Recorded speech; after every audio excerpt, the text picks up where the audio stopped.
입니다. 제가 제목을 친교위원회에서 특송하시는지 알고 정한 건 아닌데 제목이 투게더입니다. 함께. 교회는 함께 만들어가는 공동체고 그 역할을 하기 위해서 있는 부서가 바로 친교 부서인 것 같습니다.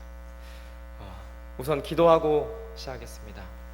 하나님 아버지 감사합니다. 오늘도 주님의 날을 우리에게 허락해 주시고 이 시간에 하나님 말씀 우리에게 들려주시고 또 하나님의 그 말씀을 들은 가운데 더욱더 많은 은혜를 나누게 하신 감사합니다. 이 시간에 이 말씀을 나누려고 합니다. 이 말씀을 전하려고 합니다. 부족한 종이 이 자리에 서서 두렵고 떨리는 마음으로 전할 때에 하나님께서 말씀해 주시고 하나님께서 직접 성령을 통해서 각 성도들 마음 가운데 역사하여서 동일한 마음으로 동일한 하나님의 은혜로 느껴지게 하여 주시옵소서. 사랑이 많으신 예수님 이름으로 기도하였습니다. 네, 안녕하세요. 네, 지난번에 여름에 섰던 것 같은데 벌써 가을이 되었습니다. 여러분들은 가을 하면은 가장 먼저 떠오르는 것이 어떤 것입니까? 가을 하면은 여러 가지를 떠올리실 수 있을 것 같은데요.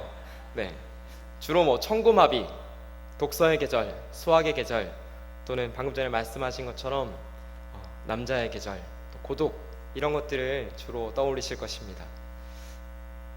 저에게 있어서 가을은 이런 계절로 저에게 인식되어 있습니다. 축구하기에 가장 좋은 계절.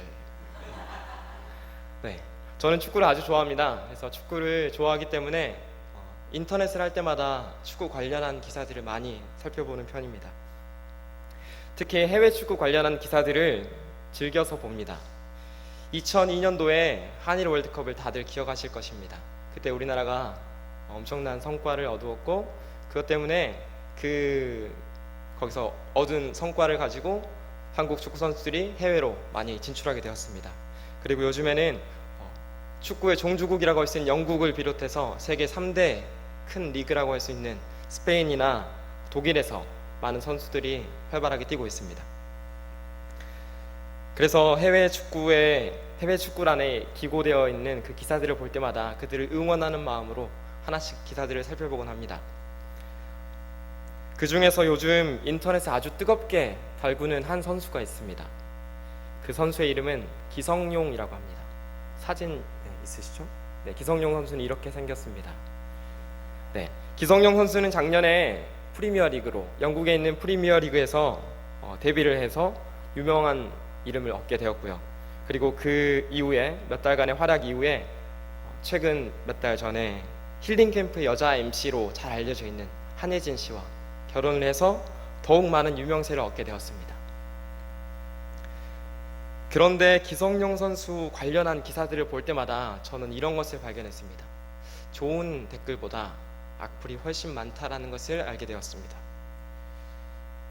그것은 전 국가대표 감독이었던 최강희 감독과 기성용 선수 사이에 조금의 불화가 있어서 그것을 누차 여러 차례에 걸쳐서 SNS, 자기 이렇게 인터넷을 통해서 올리는 공간이 있는데 거기에 그 자기 의견을 남겼던 것들이 기사화가 되면서 기성용 선수에 대한 그 악평이 더 많아지게 되었습니다. 저는 개인적으로는 기성용 선수를 알지도 못하고 알 수도 없습니다. 하지만 축구 선수로서 기성용 선수를 바라볼 때 그 선수의 역량이나 기술, 재능 이런 것들은 충분히 제가 보기에 아주 좋은 축구 선수다라고 생각하기에 충분하고 그래서 그 선수를 아주 축구 선수로 좋아합니다. 그렇기 때문에 기성용 선수가 어떤 일을 할 때마다 어떤 경기를 치를 때마다 이런 악평이 그 댓글에 달리는 것을 보면서 조금 안타까운 마음으로 바라보곤 있습니다. 인터넷에 악플을 남기는 사람들 중에 대부분은 기성용 선수를 저처럼 알지 못합니다. 하지만 그들은 그 기사에 그냥 아무런 의도 없이 잘 알지도 못하면서 악플을 무조건 남깁니다. 때로는 인격적인 모독을 줄 수 있는 그런 발언까지 서슴지 않고 남깁니다. 제가 이런 기성용 선수 관련된 기사들을 보면서 그리고 악플들을 남기는 사회적인 모습을 보면서 이런 생각을 하게 되었습니다. 사람들 사이에 진실한 소통이 이루어지지 않으면 이해할 수도 없고 오해와 갈등만 쌓아질 뿐이다 라는 것을 알게 되었습니다. 오늘날 사회는 사람들 사이에 소통이 사라져가고 있습니다. 사람들은 SNS다, 페이스북이다, 여러 가지 의사소통을 할 수 있는 통로는 더욱더 많아졌지만 실제로는 진실한 의사소통이라고 부를 만한 것들은 더욱더 없어지고 있는 그런 사회 가운데 우리가 살아가고 있습니다. 그리고 아쉽게도 교회 안에서도 이런 모습들이 일어나고 있다고 생각되어집니다. 이런 사회 속에서 한 사람의 신앙인으로서 우리는 어떻게 살아야 하는 것일까요? 오늘의 말씀을 담고 있는 마태복음 18장은 주로 교회의 권징에 대한 말씀을 담고 있습니다. 오늘의 말씀 앞부분에서는 어린아이와 같지 않으면 천국에 절대로 들어갈 수 없다, 그리고 잃은 양 한 마리도 아주 귀하게 여기시는 하나님의 마음을 보여주는 구절들이 나와 있습니다. 그리고 오늘의 말씀 뒤에 이어서는 베드로가 예수님께 다가가서 예수님, 내가 몇 번이나 용서해야 옳습니까? 라고 물어보는 장면들이 나와 있습니다. 이러한 흐름 속에서 오늘의 말씀은 우리에게 어떤 말씀을 하고 있으실까요? 함께 18절에서 20절의 말씀을 읽으시겠습니다. 함께 읽으시겠습니다. 진실로 너희에게 이르노니 무엇이든지 너희가 땅에서 매면 하늘에서도 매일 것이요 무엇이든지 땅에서 풀면 하늘에서도 풀리리라. 진실로 다시 너희에게 이르노니 너희 중에 두 사람이 땅에서 합심하여 무엇이든지 구하면 하늘에 계신 내 아버지께서 그들을 위하여 이루게 하시리라. 두세 사람이 내 이름으로 모인 곳에는 나도 그들 중에 있느니라. 아멘. 네, 그렇습니다. 18절의 말씀은 우리에게 기도하는 것이 얼마나 힘이 있는 것인지를 말해주고 있습니다. 땅에서 매면은 하늘에서도 매인다고 합니다. 그리고 땅에서 풀면은 하늘에서조차 풀린다고 합니다. 이렇게 예수님께서는 제자들에게 약속해주고 계시는 그런 말씀인 것입니다. 또한 이 말씀은 예수님께서 베드로가 예수님을 주라고 고백했던, 주는 그리스도시요 살아계신 하나님의 아들이십니다 라고 고백했던 그 장면 이후에 나왔던 예수님께서 약속하신 축복의 말씀과 동일한 말씀입니다. 예수님께서는 이렇게 고백하는 베드로에게 천국 열쇠를 주시면서 이런 약속을 하셨습니다. 이처럼 기도라는 것은 천국을 열고 닫을 수 있는 열쇠라고 할 수 있습니다. 여기서 더 나아가 19절에서는 두 사람이 합심하여서 구하면 그것이 무엇이든지 간에 하나님께서 그것을 이루게 하신다고 말씀하고 있습니다. 그래서 우리는 어려운 일이 있을 때마다 함께 모여서 기도합니다. 우리나라 속담에 백지장도 맞들면 낫다라는 말씀이 있습니다. 속담이 있습니다. 근데 한 사람이 기도해도 하나님께서 이렇게 들으시고 응답하시고 풀고 열린다는 그 천국 열쇠를 주셨는데 두 사람이 합심하여 기도하면은 그것이 무엇이든지 간에 하나님께서 그것을 들어주신다는 그런 말씀을 우리에게 이렇게 보여주고 있는 것입니다. 그래서 우리는 함께 모여서 기도할 때, 그리고 어떤 기도 제목에 대해서 중보하며 기도할 때 이 말씀을 붙들고 기도하긴 합니다. 여기에 덧붙여서 20절에서는 예수님께서 이 기도가 얼마나 귀한 것인지를 다시금 강조하시면서 말씀해주고 있으십니다. 두세 사람이 예수님의 이름으로 모여서 이렇게 기도할 때 그 자리에 예수님께서 친히 함께 계시겠다라고 약속하셨습니다. 이것은 예수님이 우리와 함께 기도하신다는 것을 말하고 있는 것입니다. 그렇다면 우리가 무엇이 두렵겠습니까? 이것이야말로 기도의 능력이고 기도함으로써 우리가 얻을 수 있는 가장 최고의 축복이라고 할 수 있겠습니다. 그래서 우리는 기도할 때마다 이 말씀들을 기억해야 할 것입니다. 제가 교회 헌법을 지난 학기에 배웠습니다. 교회 헌법에서 교회를 정의하는 단위 그 부분에 보면은 이런 구절이 쓰여져 있습니다. 15인 이하의 교회는 기도처라고 부른다라고 적혀 있습니다. 이것으로 봤을 때 교회의 성질, 교회의 정의에 있어서 교회는 기도하는 곳이다라는 것을 우리가 알 수 있겠습니다. 진정한 예배인이자 신앙인으로 살아가기 위해서 우리는 기도해야만 합니다. 그리고 오늘 말씀을 통해서 우리에게 말씀하시는 하나님의 두 번째 뜻은 교회에 순종하라는 것입니다. 함께 17절의 말씀을 읽으시겠습니다. 함께 읽으시겠습니다.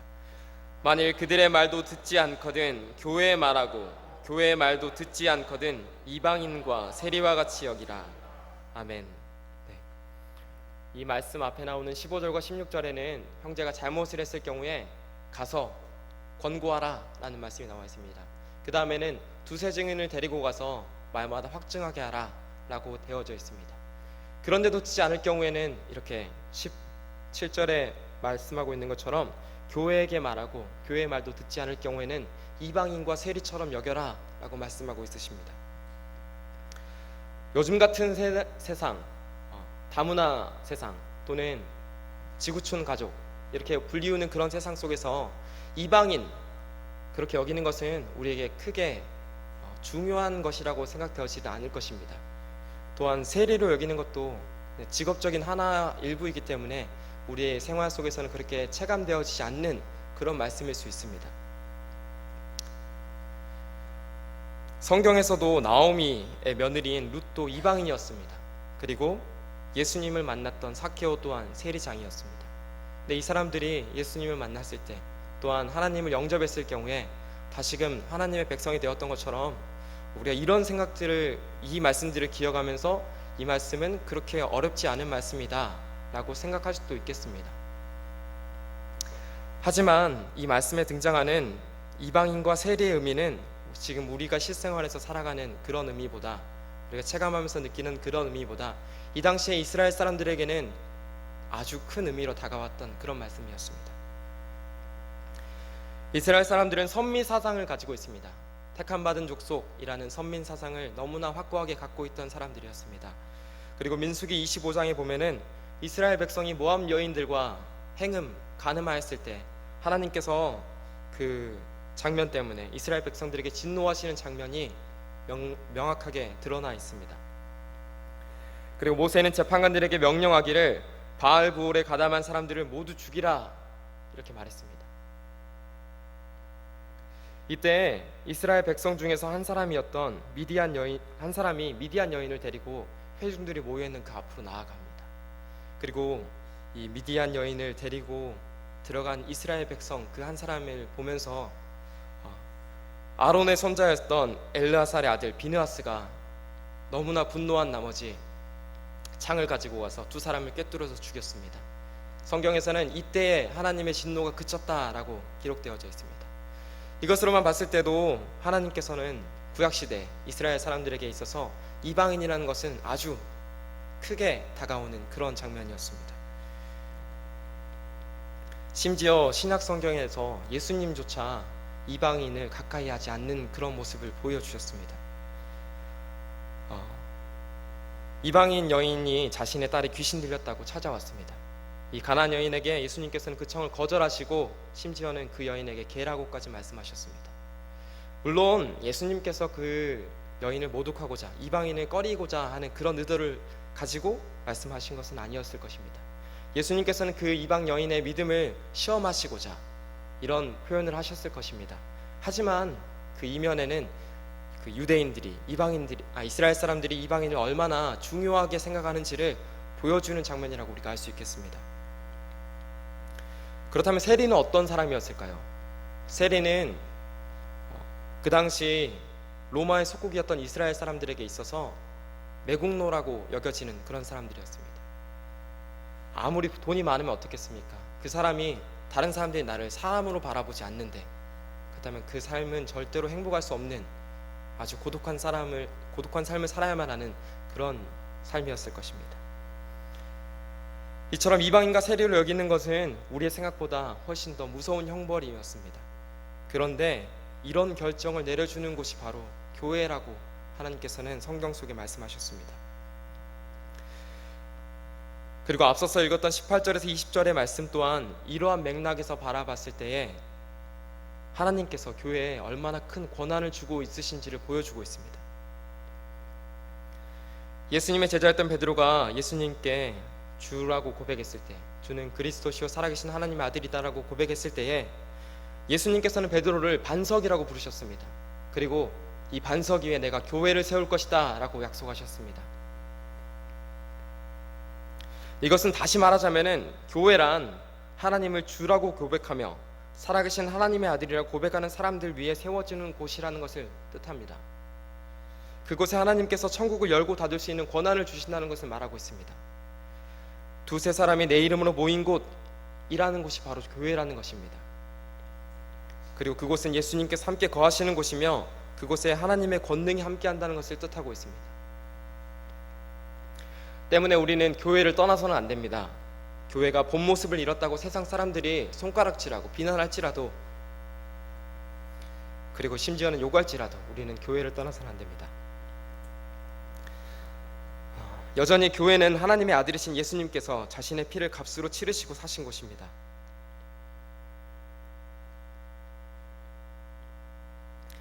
예수님의 몸된 곳입니다. 이 교회를 우리는 더욱 사랑해야 하며 교회를 위해 더욱 매달려야 할 것입니다. 교회는 완벽한 사람들이 모인 곳이 아닙니다. 오히려 죄가 많은 사람들이 자신의 죄를 깨닫고 모이는 곳이 교회입니다. 그래서 하나님의 은혜를 구하고 찾는 곳이 바로 교회입니다. 하지만 사람들은 교회에 나와서 완벽함을 기대합니다. 사람들을 바라보면서 교회 다니는 사람은 이래야 한다라는 이상을 갖기 쉽습니다. 그렇기 때문에 더욱더 상처받기도 쉽습니다. 그래서 교회를 떠나곤 합니다. 그럼에도 불구하고 교회가 불완전한 공동체라고 보여질 수 있음에도 불구하고 교회는 여전히 교회입니다. 교회의 권고와 말씀에 우리는 귀 기울여야만 합니다. 네, 세 번째 말씀을 나누기 전에 15절에서 20절까지 말씀, 오늘 말씀 전체를 다시 한번 보시고 저와 한 절씩 교독하시겠습니다. 내 형제가 죄를 범하거든 가서 너와 그 사람과만 상대하여 권고하라. 만일 들으면 내가 내 형제를 얻은 것이요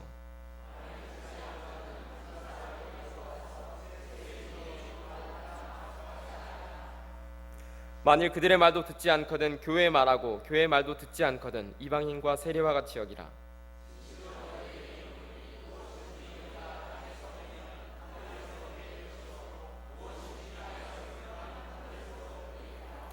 진실로 다시 너희에게 이르노니 너희 중에 두 사람이 땅에서 합심하여 무엇이든지 구하면 하늘에 계신 내 아버지께서 그들을 위하여 이루게 하시리라. 두세 사람이 내 이름으로 모인 곳에는 나도 그들 중에 있느니라. 아멘. 오늘 말씀 전체를 볼 때, 그리고 18장 전체를 바라봤을 때 세 번째로 우리에게 들려지는 말씀은 이것입니다. 용서하라는 것입니다. 15절에는 형제라는 단어가 나와 있습니다. 내 형제가 죄를 범하였을 때에 라고 이렇게 말씀을 시작합니다. 우리는 이 단어, 형제라는 단어를 조금 더 눈여겨봐야 할 것 같습니다. 교회에서 우리는 다른 사람들을 어떻게 생각하고 살아갑니까? 우리는 교회 공동체 나왔을 때 형제, 자매라는 말을 아주 쉽게 부릅니다. 어떻게 하나의 통용되는 호칭처럼 부르고 있습니다. 이것은 다시 말하자면은 우리가 예수 안에서 예수님의 피로 하나의 가족이 되었다는 것을 뜻합니다. 가족이 나에게 잘못을 했을 때 우리는 어떻게 해야 할까요? 15절에서는 권고하라는 말씀이 나와 있습니다. 이 권고하라는 표현은 영어 성경으로는 이렇게 되어 있습니다. Show him his fault, 이렇게 되어 있습니다. 이 뜻은 그 사람에게 그의 잘못을 보여주어라 라는 뜻을 갖고 있습니다. 네, 우리는 그 잘못한 사람을 형제로 여긴다면은 그에게 다가가서 잘못을 보여주어야만 합니다. 이것은 그 사람의 잘못을 지책하기 위함이 아닙니다. 그 죄를 따지기 위함이 아닙니다. 이것은 그에게 잘못을 하고 있다는 것을 인식시켜 줌으로 인해서 그 사람이 잘못을 인식하고 깨닫고 회개하고 돌아오길 원하는 그런 마음에서 보여주라는 것입니다. 그렇게 했을 때 그 사람이 잘못을 받아들이면, 그 사람이 다시금 그 잘못을 깨닫고 수정하고 고친다면 우리는 진정한 형제를 다시 얻게 되는 것입니다. 18절에는 매는 것과 푸는 것이 나와 있습니다. 저는 우리나라 말이 이 매는 것, 푸는 것을 너무나 잘 표현해주고 있다고 생각되어집니다. 우리는 어떤 사람이 성격이 좋지 않을 때 그 사람 참 심사가 꼬였다 라고 말을 합니다. 그리고 다른 사람에게 화해 메시지로 다가가면서 말할 때, 야, 화 풀어, 이제 기분 풀어 라고 이야기합니다. 군대 다녀오신 분들은 다 아시겠지만, 그 선임들과의 관계가 꼬여 있을 때, 아, 내 군번 꼬였다, 내 군번 풀렸다, 이런 말씀까지 합니다. 이런 표현들을 살펴봤을 때 사람과의 관계를 매이고 꼬이다라는 말을 우리는 또 알 수 있는 것 같습니다. 우리가 이렇게 잘못한 사람과 꼬여 있을 때, 그 사람과 꼬여 있고 묶여 있을 때, 우리는 하나님과의 관계 또한 매여 있을 수밖에 없습니다. 꼬여 있을 수밖에 없습니다. 마태복음 5장 23절과 24절의 말씀을 제가 읽어드리겠습니다. 그러므로 예물을 제단에 드리려다가 거기서 내 형제에게 원망 들을 만한 일이 있는 것이 생각나거든 예물을 제단 앞에 두고 먼저 가서 형제와 화목하고 그 후에 와서 예물을 드리라. 아멘. 우리가 형제와 화목할 때 하나님과의 관계도 원만해질 수 있습니다. 또한 19절에는 합심하여라는 말이 나와 있습니다. 기도할 때는 합심해서 기도해야 합니다. 구할 때 우리가 서로 기도하는 사람들이 다른 마음을 가지고 기도한다면 어떻게 하나님께서 그 기도를 들어주시겠습니까? 서로 구하는 것이 다른데 어떻게 그것을 두 사람의 다른 요구를 들어주실 수 없지 않겠습니까? 그래서 우리는 어떤 기도를 할 때, 중요한 일이 있을 때 같은 마음을 가지고 우선 그 사람과 동일한 마음을 품고 함께 기도해야만 하나님께서 그 기도를 들어주실 수 있는 것입니다. 그리고 오늘의 말씀 이후에 등장하는 21절부터 35절의 말씀에서는 이런 말씀들이 나와 있습니다. 그 유명한 예화가 담겨져 있습니다. 1만 달란트 빚진 자를 탕감해 주시는 왕의 이야기가 나와 있고, 그 1만 달란트 빚진 자가 빚을 탕감받은 이후에 100데나리온을 빚진 자에게 가서 그 빚을 갚으라고 이야기하는 그런 말씀들이 나와 있습니다. 이 말씀들을 볼 때마다 저는 그렇게 생각합니다. 나는 1만 달란트 빚진 자였으나 이제는 모두 탕감받았다 라고 그렇게 생각하기 마련입니다. 그렇게 우리는 하나님으로부터 우리의 모든 죄를 탕감받았습니다. 그런데 우리가 어찌 우리에게 잘못한 사람, 우리 죄보다 더 약한 그런 우리에게 잘못한 사람들을 어찌 용서하지 않을 수가 있겠습니까? 심지어 그 사람이 우리에게 이방인이나 세리로 여겨질 정도로 나에게 그렇게 큰 잘못을 한 사람일지라도 그 죄가 내가 하나님께 지었던 죄에 비견할 수 있겠습니까? 예수님께서는 그 이방인과 세리를 부르기 위해서 이 땅에 오셨으며 이방인과 세리를 위하여 십자가에서 피 흘려 돌아가셨습니다. 그리고 우리가 그 전에 바로 그런 이방인이었고 세리였습니다. 그런 우리가 이제 빚을 탕감받게 되었고 이제는 변화되었습니다. 때문에 우리 또한 예수님처럼 이방인과 세리 같은 형제일지라도 우리가 항상 용서하며 살아야 할 것입니다. 저에게 어떤 목사님께서 설교 때 들려주신 말씀이 너무 와닿았기 때문에 항상 기억하는 말씀이 하나 있습니다. 용서란 그 사람의 잘못을 내가 용납해 주는 것이 아니라 그 사람을 그 일이 일어나지 않았던 것처럼 대해주는 것이다 라고 말하고 있습니다. 우리는 이제 이렇게 용서할 수 있기를 노력해야 합니다. 하나님께서 우리의 죄를 날마다 기억하고 살아가지 않으십니다. 하나님께서는 우리 죄를 도말하셨습니다. 없는 것처럼 만들어 주셨습니다.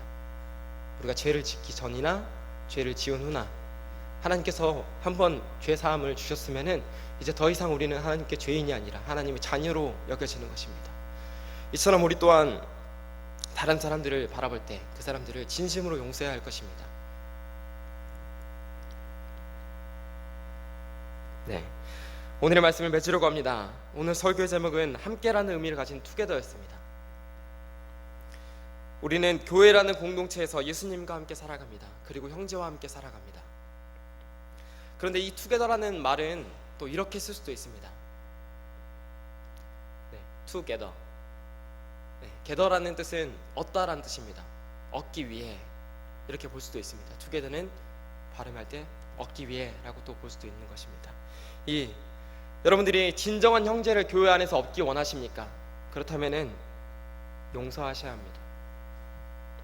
교회에서 진정으로 마음을 나누고 위로받는 관계를 맺고 싶으십니까? 그렇다면 형제를 용서해야만 합니다. 그럴 때 우리가 진정한 형제를 얻을 수 있게 됩니다. 그럴 때야말로 우리가 함께 하나님을 기쁘게 해드릴 수 있는 것 같습니다. 네, 함께 기도하시겠습니다.